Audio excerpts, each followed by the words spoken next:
So I appreciate everyone joining. Again, my name is Glenn Gray. I'm a solutions architect with AppViewX. And today would like to present to you a discussion about 5 network operations tasks that you should seek to automate. I'll start by going through our slide deck with number 1. Let me just take control of this presentation here.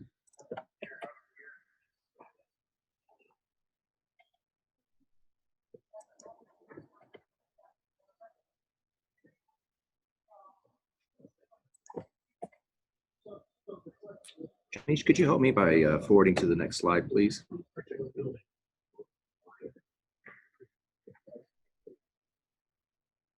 There we go. So just a brief company overview. AppViewX is one of the leading low-code automation providers or platforms within the industry. We have 7 locations worldwide, and we're headquartered out of Seattle.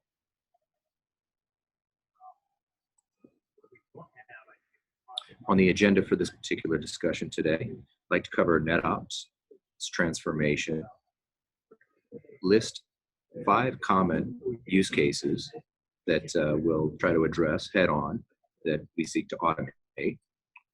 Hey. We'll do a brief live walkthrough of the product and then discuss its benefits and then open up for a Q&A.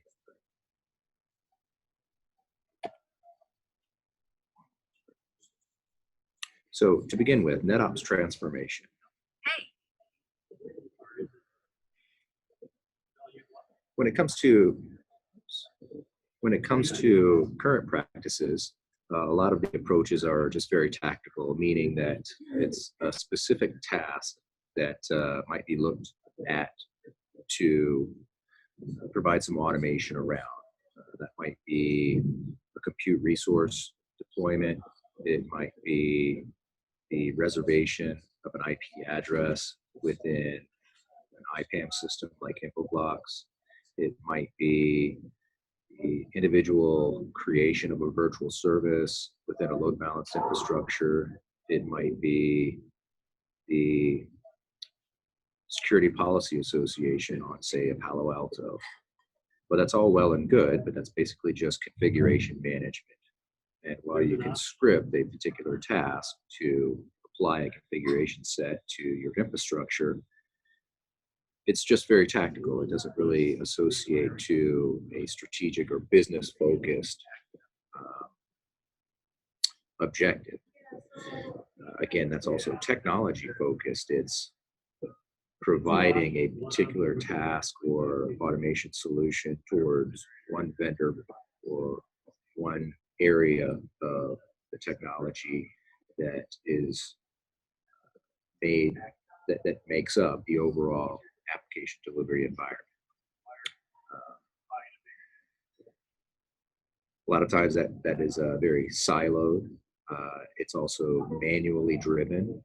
The individuals that create the script are the owners of the script, and thus the only resource to address any maintenance and support needed for that particular tactical task that has been automated. Doesn't really help to support the infrastructure through a collaboration or team structure. The creator of the script is the only person that runs the script, is the only person that supports the script, and so forth. And it provides basically just periodic delivery. If the environment changes, evolves, new deployment of infrastructure, well, then there's new tasks that need to be scripted and applied to that. So thus it's periodic. It's always a reassessment and readdressing of the infrastructure and creating new technical approaches. Within the network's transformation, there's a necessity to create a paradigm shift to look at it more from a strategic approach and for the automation efforts to focus on the business objectives rather than just technology-based objectives. So looking at aligning the infrastructure and the interaction of automation across multiple platforms, breaking down silos, creating a collaborative-based environment that's team-oriented, allowing the appropriate individual contributors to modify the resources that are critical to their job function, creating an agile type environment where it's not simply a complete task to the specific technology focus and then throwing it over the fence to have the additional task performed. It's embracing the alignment of the tasks to accomplish the overall business objective.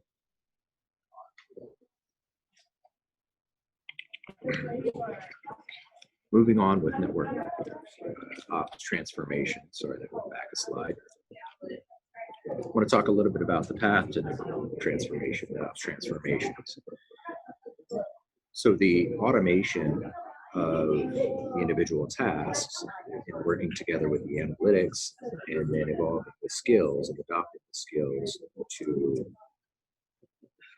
meet these transforming needs all need to come together to embrace the paradigm shift and open up the breakthroughs in the network automations.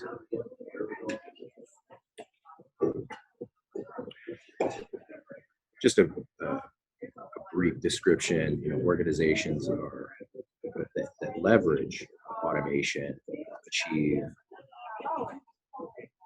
outstanding resource savings and improvement of overall resource deployment and lifecycle management.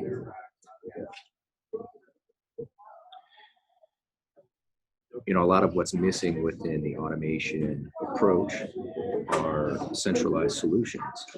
So focusing again back on the task-specific, technology-specific automation of one particular vendor platform, one particular aspect of service deployment, lacks that centralized business objective approach to what am I trying to accomplish.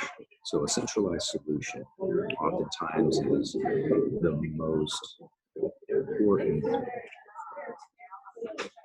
opportunity to take advantage of, something that looks at the automation with, say, the configuration management and the ability to self-service that brings together collaboration, breaking down the silos, creates the agile interaction for the overall IT community to interact with the automation opportunities, and looking at analytics to make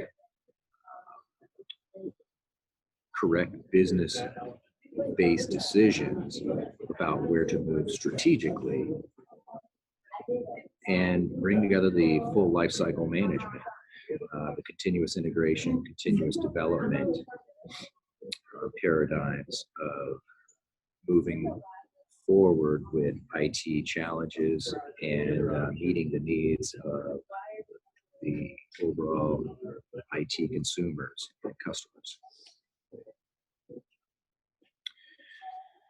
So with that, introducing the AppViewX platform.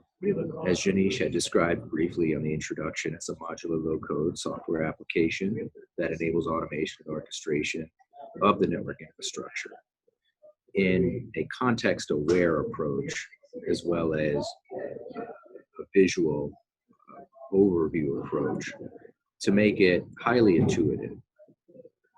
What it does is it leverages a large library of pre-built tasks, workflows, and it allows operational teams to easily translate the business requirements into workflows that would improve the overall IT service delivery and maintenance capabilities.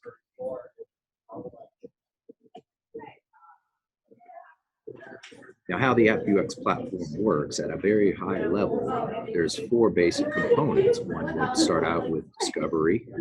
Once the infrastructure discovery is in place, then you're identifying with the management of this multi-vendor infrastructure. And then once you're able to manage the infrastructure, you can then approach the design and automation structure of how I, as a network operations administrator, going to align the overall deployment, servicing, and maintenance of the infrastructure that's under management. And then lastly, automate. Once I've identified how I want to orchestrate, i.e. design, the deployment, servicing, and administration of the IT assets and the infrastructure, you can then begin to perform the automation that will service and support and catalog that IT asset infrastructure.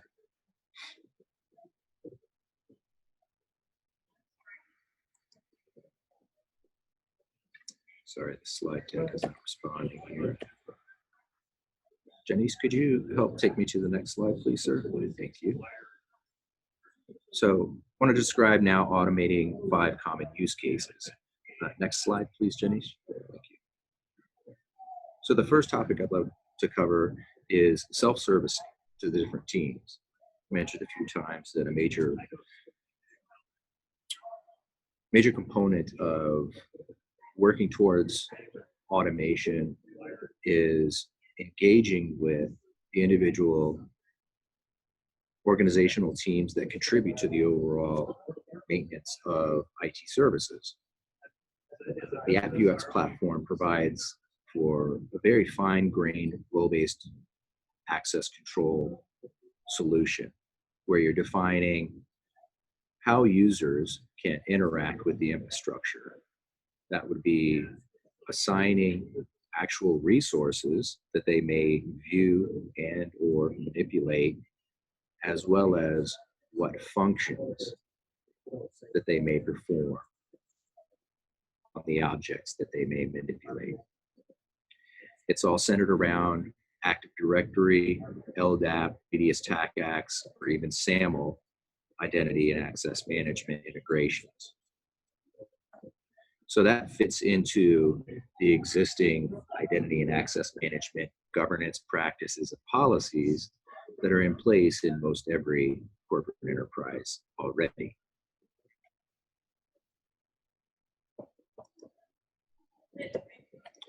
Janish, thank you, sir. I'm still having a little difficulty in getting this to respond to my keystroke requests. So use case number 2, wanted to talk about zero-touch application delivery automation and briefly demonstrate how the AppViewX system handles the enabling of automation as it relates to application delivery.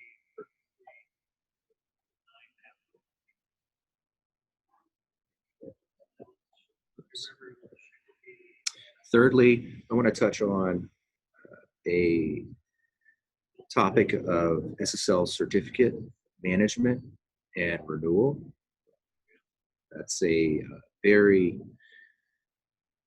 hot topic at the moment as far as CISOs, that's corporate security officers, trying to address the needs of managing the SSL certificate inventory, and not only renewal, revocation, but the discovery.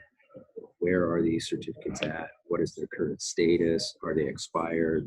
What are their protocol and security algorithm standards, and defining policy and structure around that.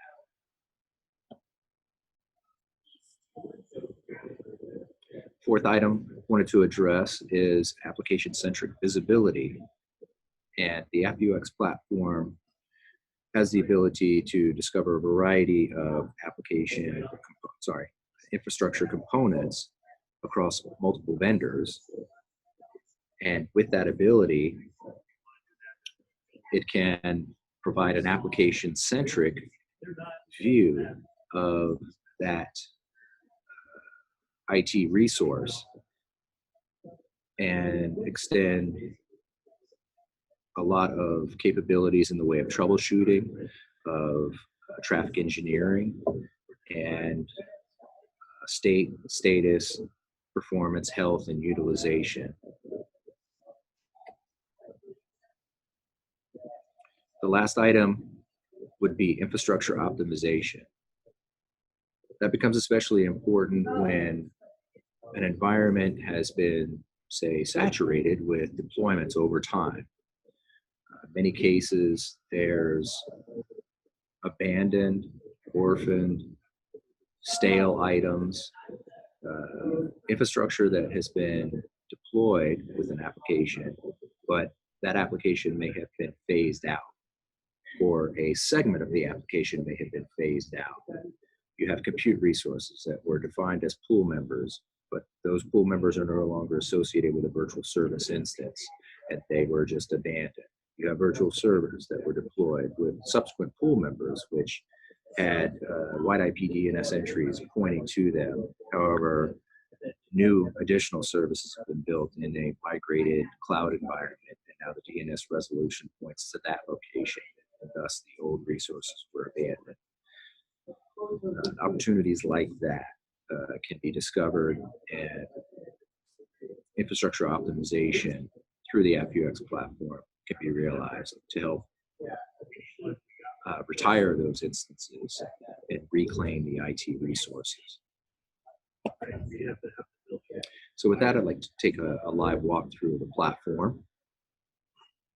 So I'm going to log in. Let me just share my desktop instead, where I have the demo environment to present.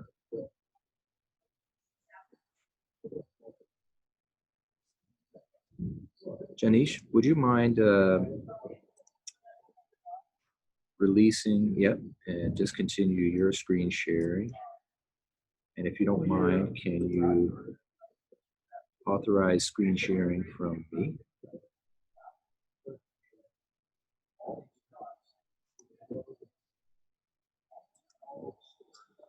Thank you, sir.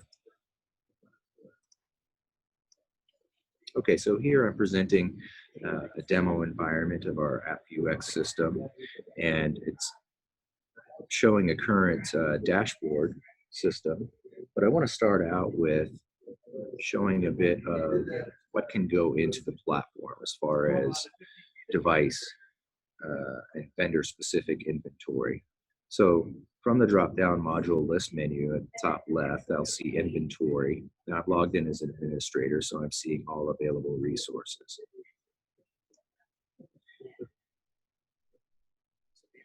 And so what we have here, excuse me, are the available resource categories of ADC, i.e. load balancer, server, DNS, firewall, WAF, switch, router, proxy, cloud, HSM, others, and VM type devices. You'll see an array of vendor types. If I were to select add, I would see an array of vendor-specific devices which may be added.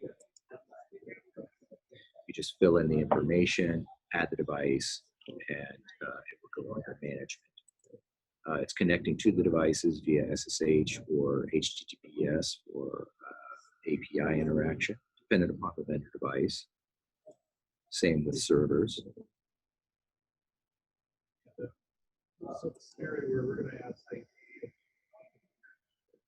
Again, a variety of server-based platforms to include Microsoft, Linux, and Unix.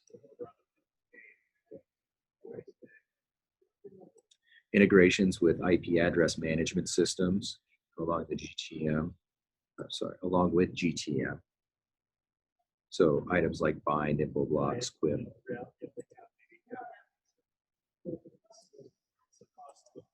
Firewall infrastructure and WAF infrastructure for security policy identification and management. Devices such as Checkpoint, FortiGate, Cisco ASA, SRX, Palo Alto.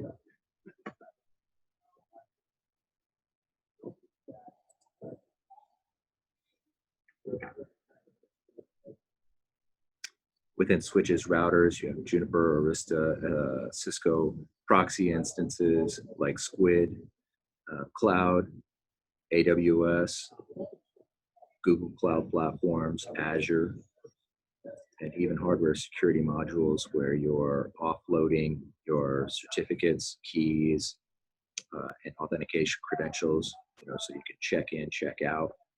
All of that is fully integratable into the AppViewX platform. So the reason why I'm pointing this out is Discover as the first of the 4 critical components which I had listed on the previous slide. This demonstrates what can be discovered by the AppViewX platform. So within that discovery, and once the items are placed under management, which I'll go back to devices, and you'll see after the discovery, which from the add device, the item becomes discovered and is either managed and becomes under a managed state if credentials are entered correctly. So just clicking on the tabs showing you that there is a variety of device details under management by way of ADC, server, IP address management, firewall architecture, and so forth. Once the devices are discovered, then into manage, you then have the opportunity to begin to design. Actually, I want to stop for just a moment. I've covered the inventory, but before I go on to that, as far as the very first item for automation and its approach is the self-servicing. So it was the very first slide I presented. And when it comes to self-servicing, you have the inventory, you have the managed, but how is the definition of that self-servicing identified? Under the settings, I did mention earlier that role-based access control with external authentication was one of the major features. So with that, under authentication, you'll see that LDAP, TACACS, Radius, SAML systems can be used for authentication. So once those attributes are associated with the system, for example,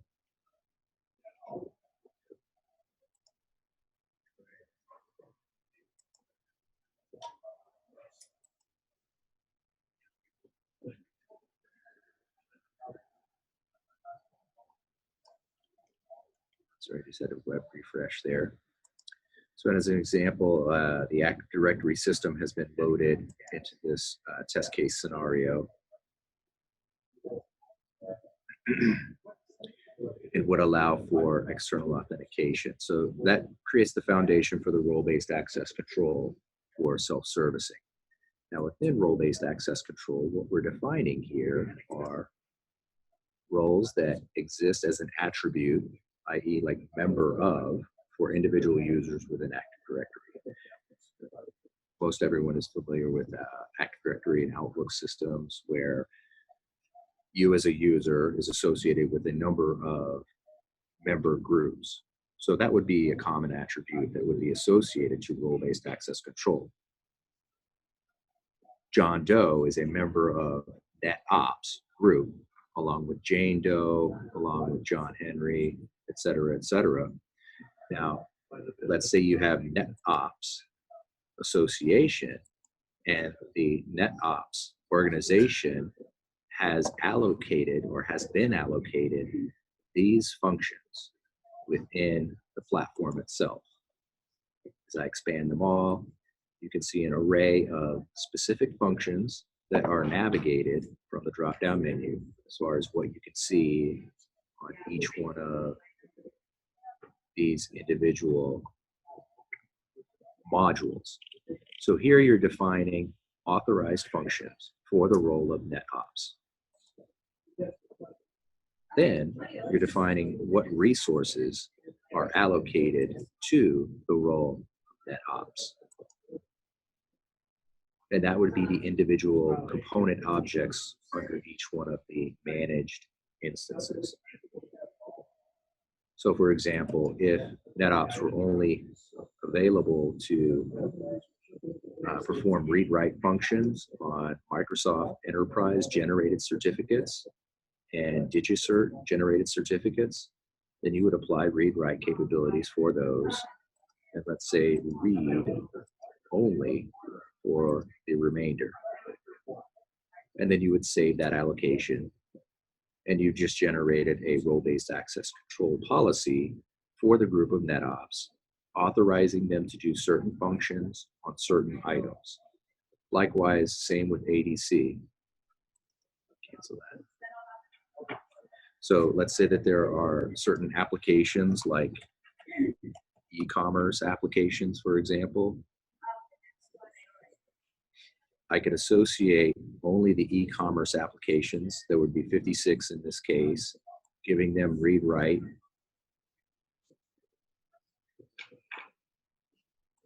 And then allocate that regex expression and save.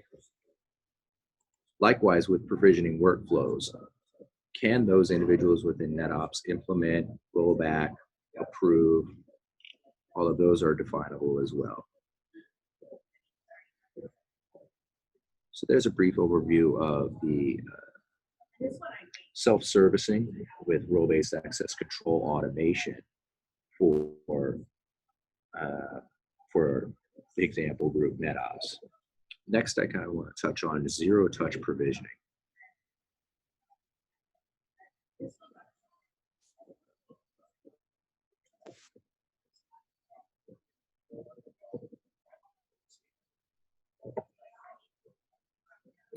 I think I have had an audio issue here. Can everyone hear me?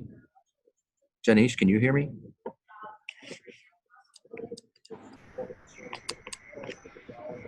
Yes, Glenn.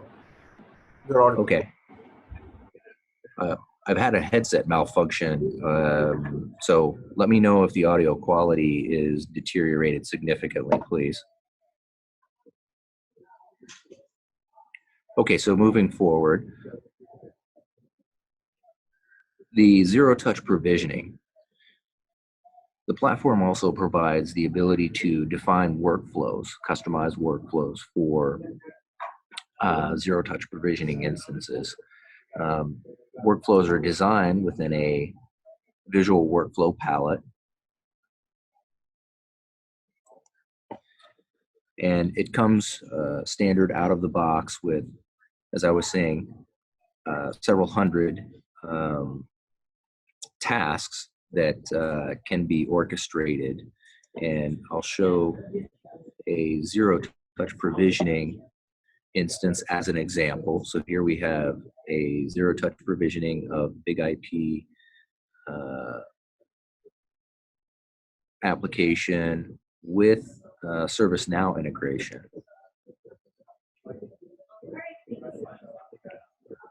And what we see on the visual workflow are, the store palette contains the individual tasks themselves based upon object or device category, like, for example, DDI, which would be your InfoBlocks platform. I'm going to create a DNS record, drag and drop that on. So in this example, what we're seeing here is the start of the workflow, creating the virtual server input on a form structure, which this is the design palette. I'm going to go back and show you the actual form. You input the values in just a moment. So you're inputting your virtual service form, fetching and reserving the free IP from the IPAM system, creating a validation, pre-validation of the attributes that were detected and learned from these previous steps. You're generating the implementation structure or script for the deployment on the application instance on the infrastructure, creating the post validation as well to confirm that it had been applied to the infrastructure as desired, and then incorporating the approval steps. So once the implementation and configuration set generation has been completed, it will then be notified and available for approval. It is then issuing the start work order in the ServiceNow instance, and then moving on to the implementation once the start work order is in a ready to work status as validated through ServiceNow, and then the post validation, and then ending the workflow or ending the work order by closing out the change ticket request. So this is an example of an integration with ServiceNow onto an F5 platform. And this is where the automation paradigm shift comes into play. It's not simply task specific or a tactical, I'm going to deploy a virtual service onto an F5 platform, which only is to take into account configuration management of the F5 platform, but it's taking into account the readiness and stateful awareness, or the context awareness of, has the business approved the change request, and is the change request in the ready to work state, and then making the appropriate implementation, confirming the implementation, and closing out the work order as well.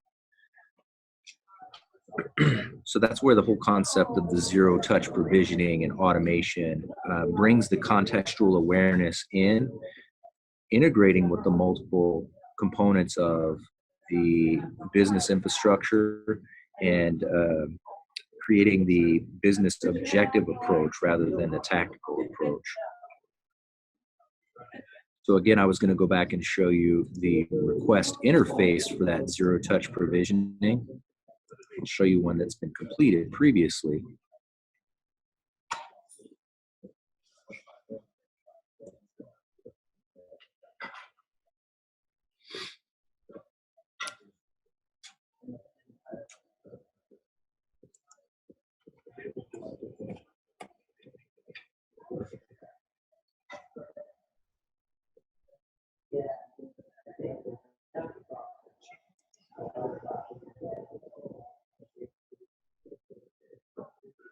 So out of a ZTP application build instance that have been created, looks like back in December. Take a look at this one. So this is showing you the full request view and each iteration of its workflow process. So here, the input form, you can see that the request item that was initiated through ServiceNow is the RITM ticket. The device level details that had been specified during the request were to place it on this particular big IP instance, call the application this, have it listening here, associated with a standard profile, apply any persistence and the pool members, and then apply the ServiceNow details. So if it were to be scheduled for a later date, perform it at this time. Once that was initiated, it performed the fetch with the IPAM integration with info blocks. It reserved the IP address. It initiated the SSL certificate inventory. Initiated the SSL certificate service request, the CSR, or signing request. Submitted the CSR to the CA with full details. It retrieved the CA with the certificate and key.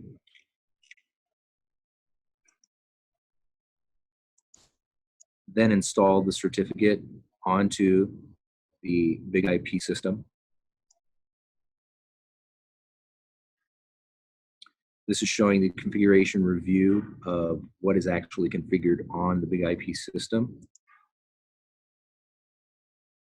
It then built the application, pre-validation, implementation, post-validation.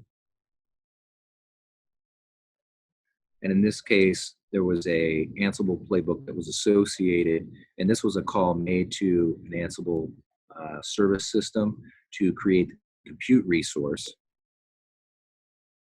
and then closing out.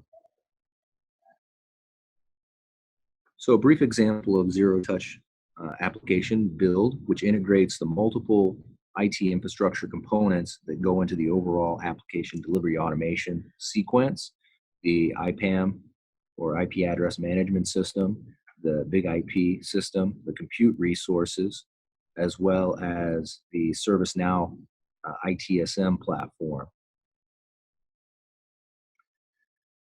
So the third thing I'd like to go on to was the certificate and certificate management, certificate lifecycle management. With that, I wanted to start out again with the inventory, going to the certificate module.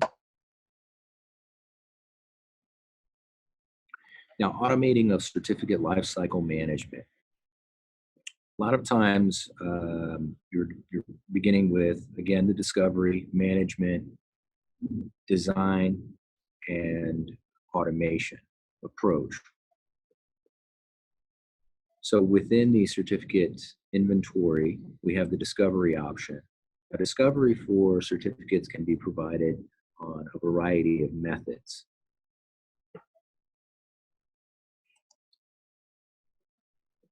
Pardon my web interface, it's acting a bit slow. There it goes. So for discovery, you can schedule them or you can apply them on demand. So some examples of created discovery mechanisms, which let me just go ahead and show you a blank creation of discovery. You can name the discovery and then perform it on a variety of methods, which might be IP range, subnet, uploading them from a spreadsheet, from a load balancer itself, from a server under management, even integrating with your CA to discover what's in inventory with the CA, like Entrust, DigiCert. So you're pulling them in. If you're doing an IP range scan, you can start and stop at intervals. You can specify a split. So if you have a /23, for example, and you want to break that up into two groups of 256 addresses at a time, you can specify specific listener ports that you're wanting to scan or all ports. You can even exclude certain groupings if you wanted to. So once you specify your discovery mechanism, the system will go and discover the certificates that are loaded on that or installed on that particular range platform that you've specified, and you'll see there the number of certificates that have been discovered. So going back to the inventory, you'll also want to identify policies associated with the certificate. Policies meaning what is authorized as far as governance standards related to the certificates within that group.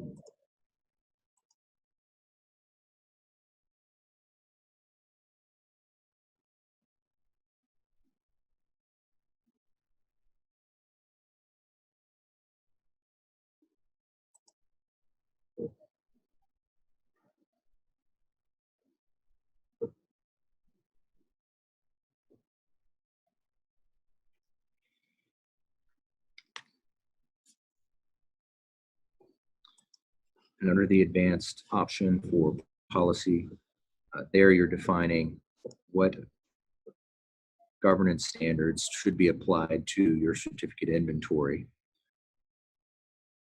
So things that relate to the CSR organizational parameters, and here most importantly, what CAs should be permitted.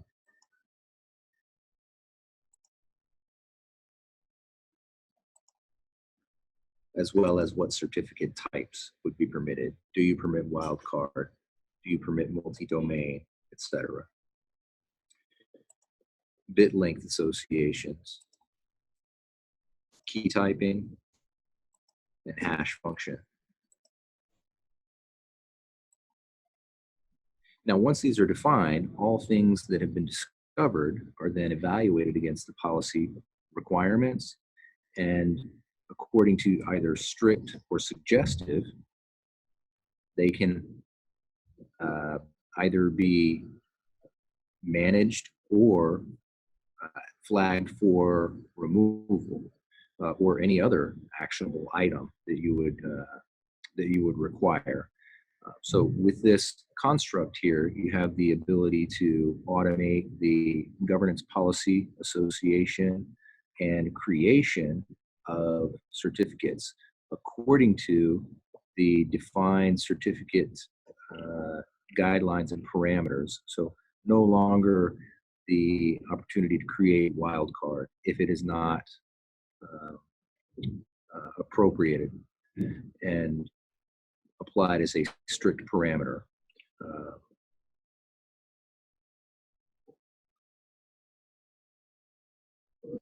And then as far as the alerting,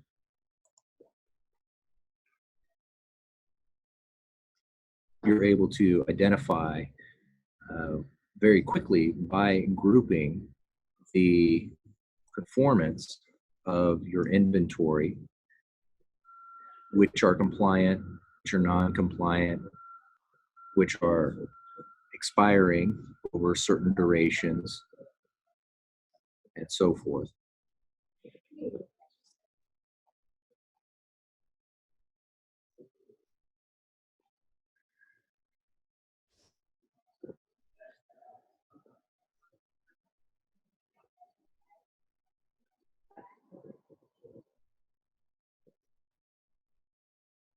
Okay, fourth item I had described was the visibility and troubleshooting of, visibility and troubleshooting automation opportunities. Within that, the AppViewX system offers the feature called AppVision. What AppVision does is, from the inventory that is under management, the AppVision correlates in an application-centric view all of the resources that are associated with the particular application instance. That then gives you the ability to perform troubleshooting, change management, and some optimization functionality from that view. So I'm going to take an example application called e-commerce-services.mybank.com. And what the system does is it dynamically maps the application instance and its associated components. So this is not something that is defined and then presented. It's actively discovered each time I select that application instance. So this infrastructure map is dynamically mapped each time that I'm calling on that application instance. The application instance is identified in the database by its DNS name or wide IP. The wide IP, which has virtual service pool members by IP, are then also associated in the relational database to the security policy within each of the firewalls. So that's how this association is mapped.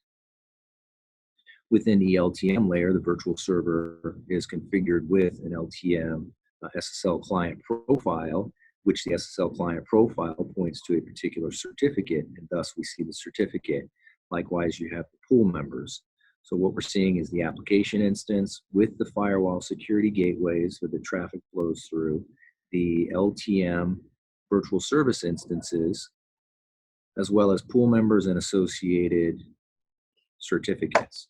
We're also seeing that the availability state and status of these instances is shown. So the wide IP instance is showing green as it's up, green as the certificate is valid, red as this certificate has expired and is invalid, and pool members at green that are healthy and available.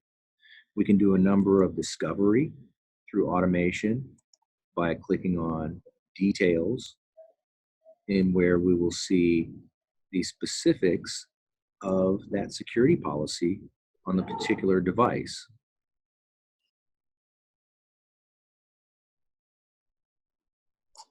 Under the requests, you can have predefined Actually, there aren't any predefined on this particular object, but what you would see are troubleshooting requests associated, like show IP route, netstat -nr, and that's also available under this troubleshooting.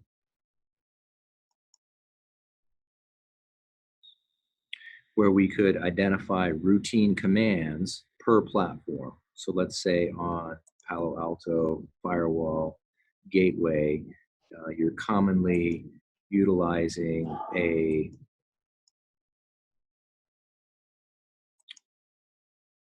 function of ping, for example.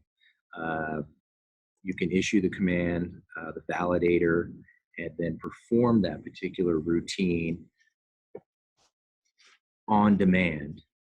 So it groups together troubleshooting automation techniques that are commonly performed from a gateway, thus removing the responsibility or need to go into each appliance, each device, and execute these troubleshooting techniques. So it's extracting the automation capabilities into the single pane of glass.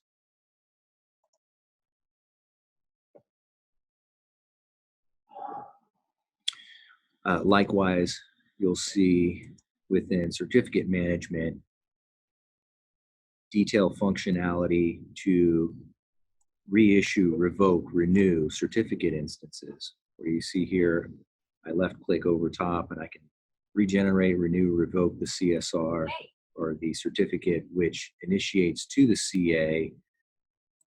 And you'll see it generates a work order request, and then you can push those out to your individual endpoints where the certificates exist.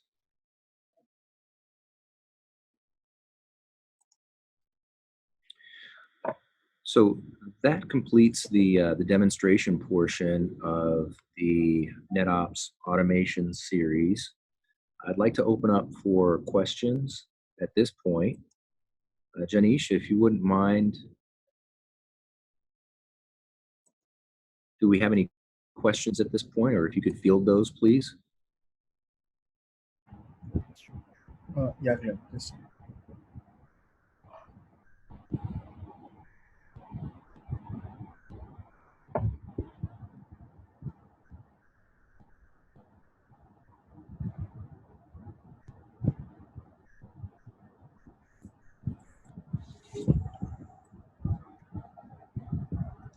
Just a reminder, please be sure to type your questions into the question box in the control panel.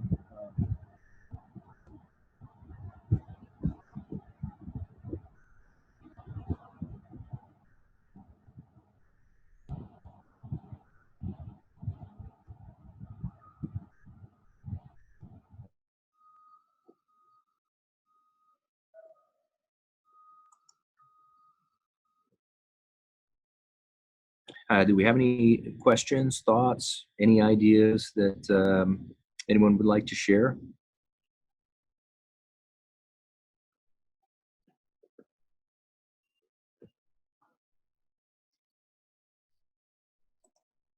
Yeah, Glenn. So we have one question here. Do we get alerts prior to any certificate expiration?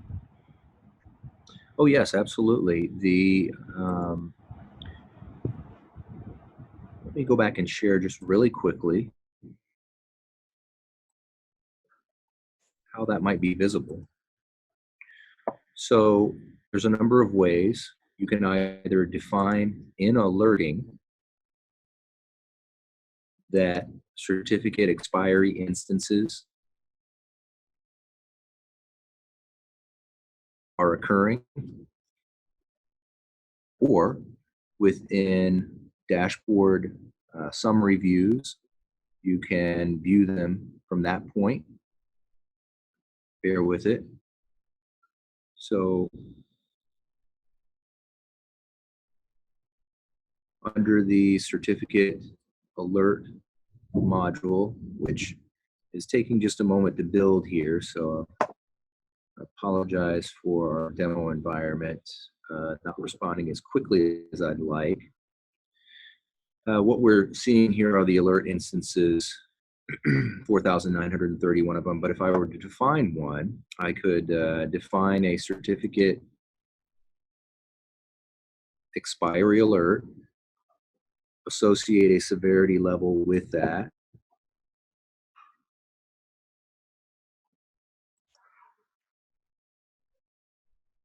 I could select the certificate category, so SSL server-based certificates as an example, and then specify the number of days prior to the expiry that I would want to be alerted, such as 30 days, then have an email or SNMP trap notification sent out. So that's one way of performing that. Another way of performing that would be to view the standard dashboard.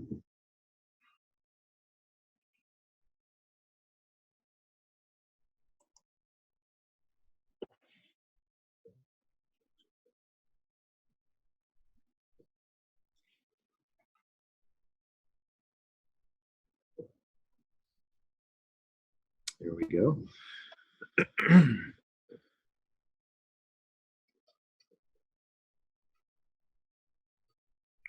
And one of the out-of-the-box dashboards would be certificate, server certificate overview, in which case we see a breakdown of reports by certificate authority, expiry, report by month. And when you click on the objects, it will take you to a table that will show you each certificate instance that's expiring according to those parameters.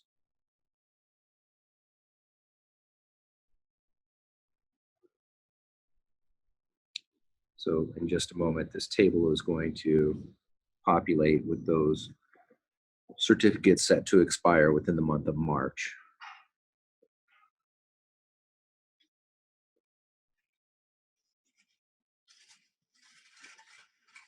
At which point you can take action. Left clicking on the particular certificate of interest, showing you its certificate chain of authority, allowing you to regenerate, revoke or renew, and push to devices. So a full actionable array of options directly from the expiry report. Also a number of request workflows that relate to discovering expired certificates.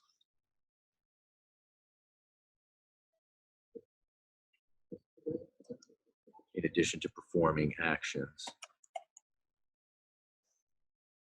So you can generate certificate expiry reports that are more customized. Let's see, I was trying to think of one. There's one particular use case we had worked out for a client where they wanted to review all of their certificates and then alert via Slack when they were about to expire at 30, 60, 90, as well as create tickets. If I can, I want to find that because I found it a very valuable workflow scenario. I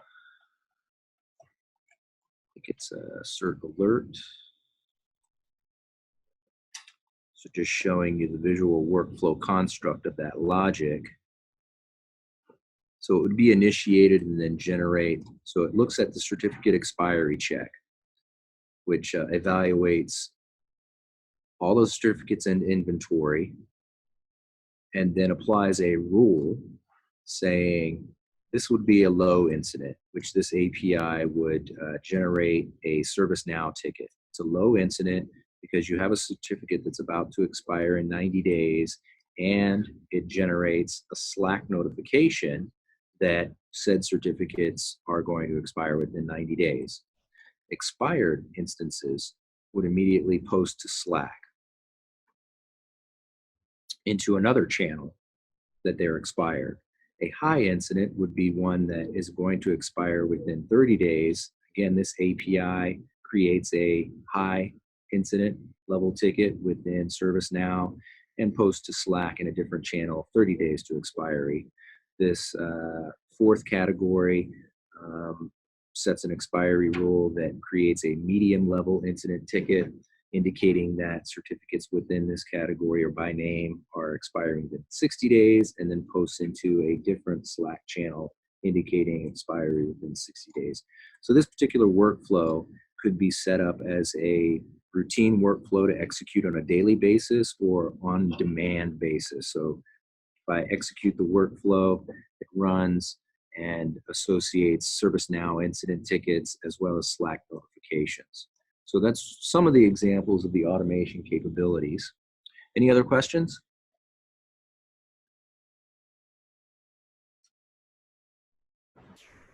No, Glenn, I think yeah. Okay. Well, if there are any questions, what? Looks like we have one more question. Do we have configuration backup of all devices in AppViewX? Yes, so for configuration backups, let me go to that. Now, it's not on all devices in inventory. We're not taking backups of servers, things like that, but under backup and restore for inventory, you have categories of WAF, firewall, proxy, ADC. Within the backup, you're specifying on what interval that what interval it's to be backed up, and how many backups are being performed, which at maximum there are 15. So whether that's 15 performed on a daily, weekly, monthly basis, but as far as the device category types, those are they. Within the restore options, you can restore down to each individual object, meaning a pool member definition, a virtual server, a security policy definition, and so forth. So when you're restoring, you're specifying either the entire device or the particular object on a device. And you can also do compares, where I'm comparing the configuration from archive 1 to the configuration object on archive 2. Any other questions?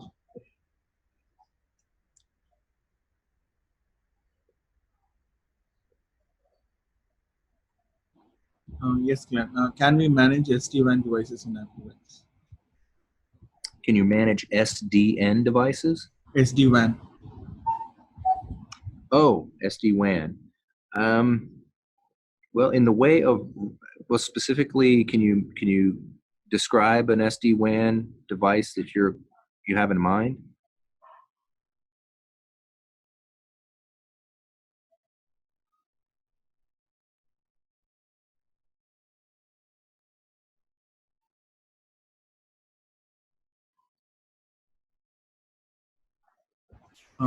VeloCloud, Silver Peak. Say those vendors again, please. VeloCloud and Silver Peak.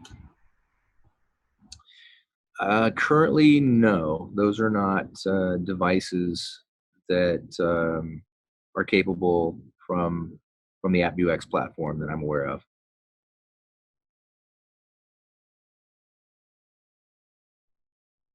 Are there any other questions?